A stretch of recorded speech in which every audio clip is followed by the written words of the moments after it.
When it comes to character variety, the Mario universe has no shortage in that department. You've got the nice characters, evil characters, and the characters who just exist.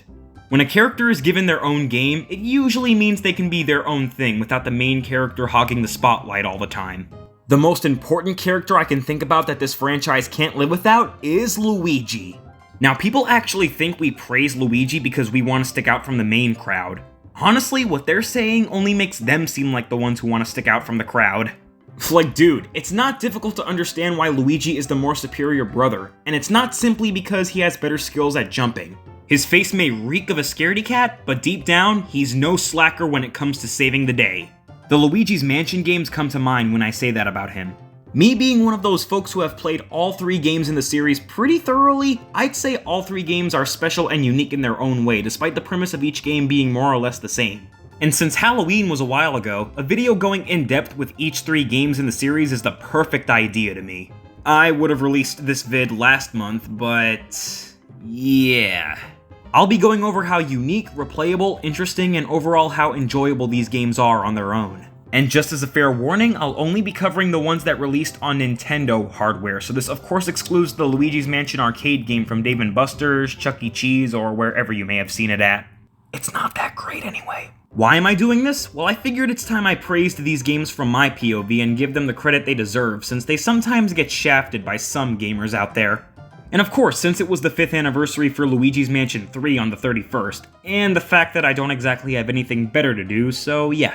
But with all that settled, let's start this off with the nostalgic gem being the first game.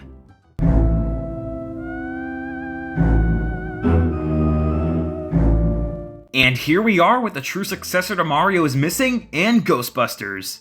Luigi's Mansion on GameCube is referred to as a cult classic and is remembered for a number of reasons. It was the first game where Luigi had a voice of his own that wasn't just Mario's but high-pitched, and was Luigi's first solo adventure that folks actually cared for. If you've been living under a thwomp, the story goes like this. Luigi receives a letter informing he has won a mansion in a contest despite never entering said contest. Then once he gets there, he realizes that he's been duped and the mansion was just an illusion created by King Boo, who also happened to trap Mario in a painting. The gameplay loop goes like this. You wander around the mansion looking for keys that unlock doors while also vacuuming up ghosts and traversing through each room until you eventually make it to King Boo. Now, you could easily get lost in the game, which is a flaw I've noticed people often have, which is understandable. Despite the mansion looking dark and gritty on the outside, the inside is filled with tons of rooms, with most having their own personality. That's proven even further with the iconic portrait ghosts you'll occasionally run into every now and then. Although the worst portrait ghost has gotta be Uncle Grimly, simply because he just sits there. But the best one is without a doubt Madame Clairvoyant, as she's the nicest compared to all the others. Say what you will, but this game definitely has its fair share of charm with how unique it is compared to most other Mario games. There's no coin boxes, no power-ups aside from the fire, water, and ice elements, and you can't jump. Even without the usual assets of your typical Mario game, this game is still worth playing in full at least once. Most of that comes from my nostalgia side talking, but without my bias, Luigi's Mansion is marvelous on its own. The oldest memory I've had with this game was playing it at my cousin's house in the late 2000s. I didn't really get far or do anything in the game from what I remember, as I was just randomly walking through the rooms that were already unlocked. Can't forget about a certain reoccurring character in these games known as Professor EGAD, of course. All I gotta say about him is that his voice is one of, if not my favorite thing about this entire game.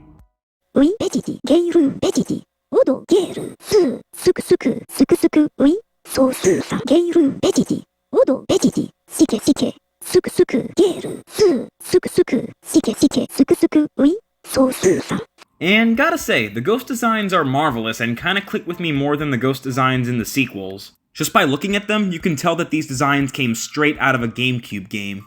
Speaking of which, this game has just the right amount of scare factor going on.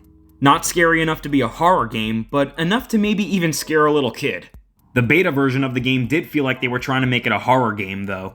While I'm at it, I might as well talk about the 3DS remake, since that was the first time I actually sat down to play the game when it came out. It gets the job done being a remake of a GameCube game and all, but I've gotta go with folks who kept saying that this should have been for the Switch instead. But they needed to find some use for the Dark Moon engine somehow after a while. Although the map on the bottom screen was a huge plus, and it's still a solid remake of the game overall. They also tweaked the layout of EGAD's gallery as well. Also, people say that catching ghosts in this game is satisfying, and while that's kind of true, it mostly always felt annoying to me for the most part. Stunning them with the flashlight is simple enough, but controlling the poltergust is a chore. You have to push the analog stick in the opposite direction of where the ghost is flying until the countdown goes to 0. Maybe it's just because of how crappy my GameCube controller is, but sometimes the stick doesn't work all that well and just leads to me losing my grip with the ghost each time. Skill issue? Maybe, but I'm not buying that. The boos are also really annoying and can go suck a truck. Aside from that, and the game feeling a bit short once you get used to it, I don't really have any other complaints that bring it down for me. The final boss and ending cutscene was truly the best part of the game, as I'm sure most of us can agree. After taking on King Boo inside of Bowser's body, whose head completely comes off by the way, Luigi grabs Mario's painting and takes it to EGAD's ghost portrification-izer, and we see Mario getting hurt while being freed. We also get a trippy remix of the Mario theme here as well.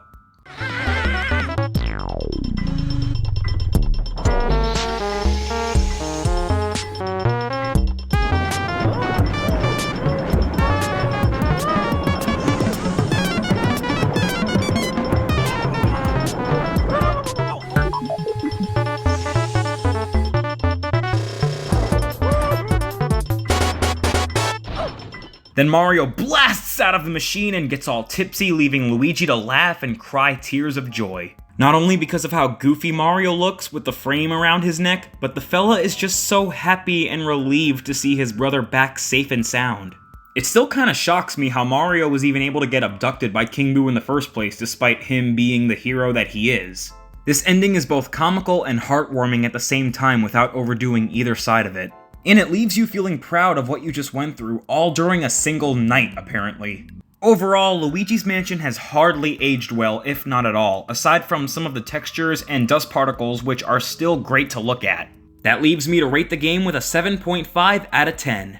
The game may not be for everyone, but it's for me and that group of people over there. Now let's see what the next game has in store for us, which has left fans waiting a good 12 years for it.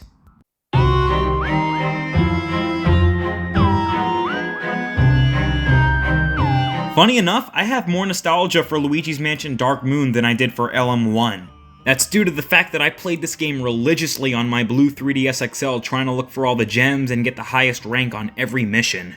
This game is going to be a bit more interesting to talk about as well, seeing as how many fans either like or dislike this game for what it did to the series. I'm just glad to be one of those people who loved this game from the start and still appreciate it to this day. Of course, Professor EGAD returns for this adventure, who we haven't seen since 2005 with Partners in Time. Basically, his purpose in this game was to completely boss Luigi around like it was his business. He practically forces him to track down the Dark Moon pieces after King Boo shattered the thing into bits, which causes the Evershade Valley ghosts to go completely bonkers. How did King Boo escape out of the painting we trapped him in, you ask?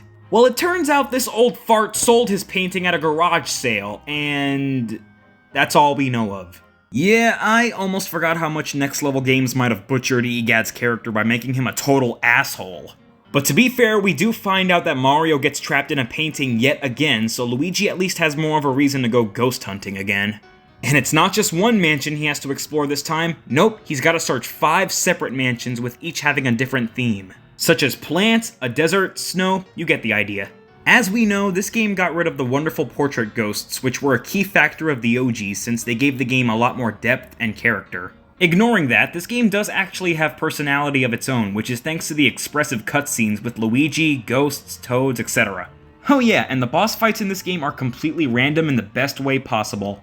I mean, one second you're fighting a giant spider, then a staircase, then a cuckoo clock, a giant ice monster, which is the worst one in the game, and a giant knight in shining armor. Each monster you come across has a possessor ghost taking control over them, which contain the Dark Moon pieces you'll need to acquire to progress through the game. The elements from the first game are out, but that left us with some much cooler gadgets, such as the strobe bulb, which stuns ghosts more easier and turns on these green light panels, and the dark light allows you to uncover hidden objects along with the boos. The ideas this game offers are quite fresh and work well for it, which I can give tons of credit for. The scare factor has definitely been toned down in this game as opposed to the original, for better or worse, depends on whoever you ask that to. But the dual scream ringtone, man does it slap. It goes so hard that I've made it the ringtone of my own personal phone as well, much like many other people. The song also goes so hard that you're going to be hearing it 90% throughout your playthrough because of EGAD handing out random information every 10 seconds. It does get repetitive and breaks the pacing, as most folks have stated over time. The final boss always felt absolutely insane to me as well. After you defeat the night boss, you'd think that would be it, but nope, you're dragged back by King Boo and he traps you in his giant illusion. He then throws spike balls at you again, chases you through hallways, and tries to struck you with lightning.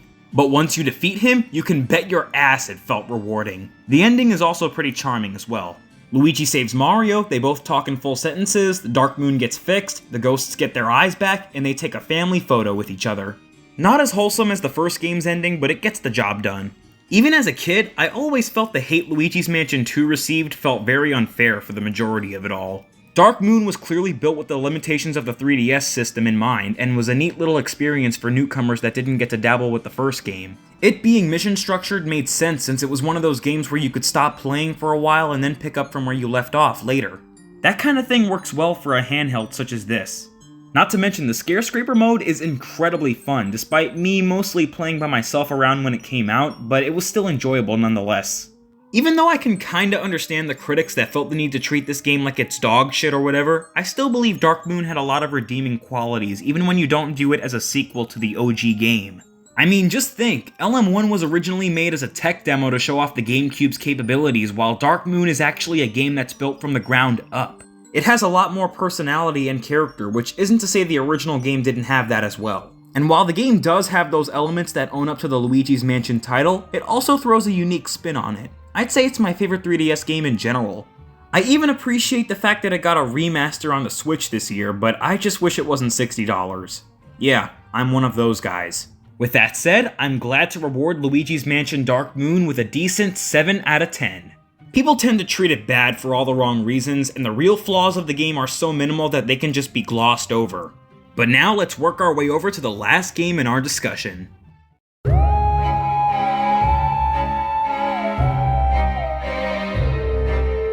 Here we are with the most current release in the series, and what I consider the best of the bunch. The atmosphere this time around is in a haunted hotel, which kinda defeats the purpose of the game's title.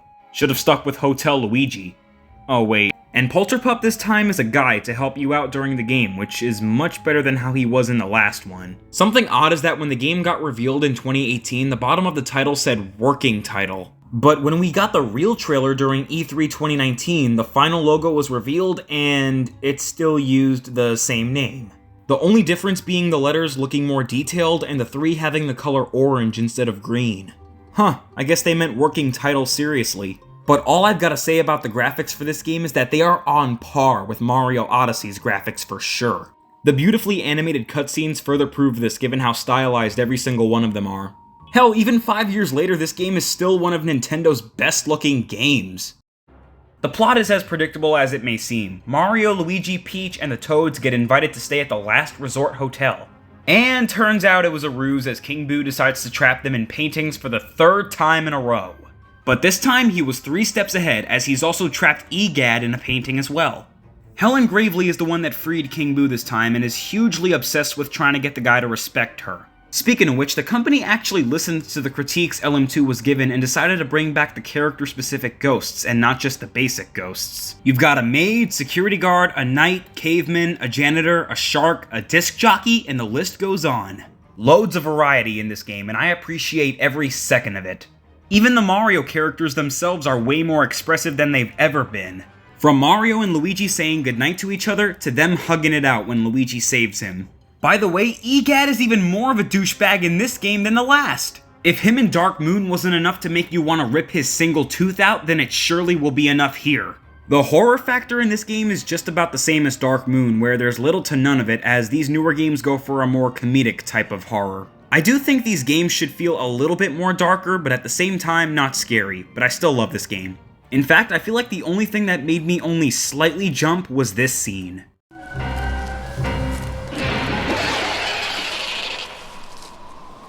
While we're on the subject of the Paranormal Productions floor, as much as I think it's cool, what you have to do in it is a bit tedious. You have to find Morty's megaphone, no not that Morty, by popping from TVs with several items one by one, which requires a lot of backtracking. Slightly irritating, but at least we're treated to a nice Godzilla boss directly after. Yeah, this is some weird-ass hotel. I'd love to go to one that has a movie theater and a disco room. The combat system is certainly a lot more organic in this third sequel. Slamming the ghosts is just completely satisfying and is a great way of including combat into the game despite feeling a tad OP. The suction shot lets you fire plungers and break things, more plumber acknowledgement, and the burst allows you to jump. Can't mention Luigi's Mansion 3 without Gooigi. I love how he doesn't feel slapped onto the game as a random bonus, but instead is required to traverse through the hotel and solve puzzles and whatnot, and could be used for co-op. Next Level Games really knows how to make new, unique ideas and gimmicks with the same concept, that's for sure. The Scarescraper mode makes a return as well, and is more fleshed out and enjoyable here than how it was before.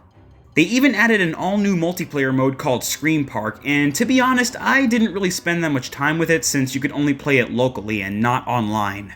Even though LM3 felt more exploratory than Dark Moon, the game does feel a tad bit linear with the whole you working your way to the top thing. I think the game could have used more diversity from time to time.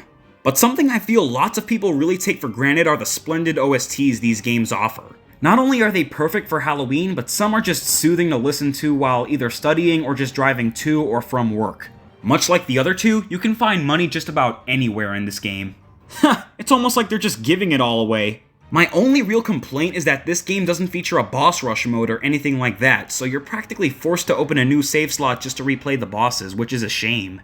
Oh yeah, and on the website, it actually explains the lore behind Gooigi and how EGAD invented him. That's pretty interesting. But that's about it. I freaking love Luigi's Mansion 3. It's one of those games that could have you think that it's much more than a video game, and it is. To wrap things up, I'll be giving Luigi's Mansion 3 an 8.5 out of 10.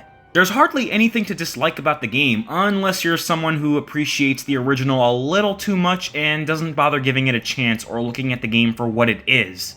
Jeez, talking about this made me want to replay all three games due to how unique each one of them are. It also has me wondering if there will ever be a Luigi's Mansion 4, which I'm hoping they're starting to work on. If the ending to LM3 is really the last we'll see of the series, then that would make me as sad as I can ever be. Hopefully it's not the last game because, as I've just explained, these games have the full amount of potential needed to go further with their ideas. Luigi has already explored several mansions and a giant hotel, so imagine what other places he can explore. Maybe an express train? A full-on shopping mall? Eh? And for anyone wondering how I'd rank these games, I'd put Dark Moon on the bottom, LM1 in the middle, and LM3 on the top. Although Dark Moon being on the bottom doesn't make it a bad game by any means. Other than that, I hope we can all agree that Luigi is always going to be needing more games of his own. Even though he's naturally famous for his ghost hunting and mansion exploring adventures, they could do so much more with him. It's Nintendo. Creativity is always their #1 priority. Be sure to let me know what your favorite Luigi's Mansion or Luigi game in general is. With that said, thank you guys for watching, comment, like, and subscribe if you enjoyed, and have a nice day.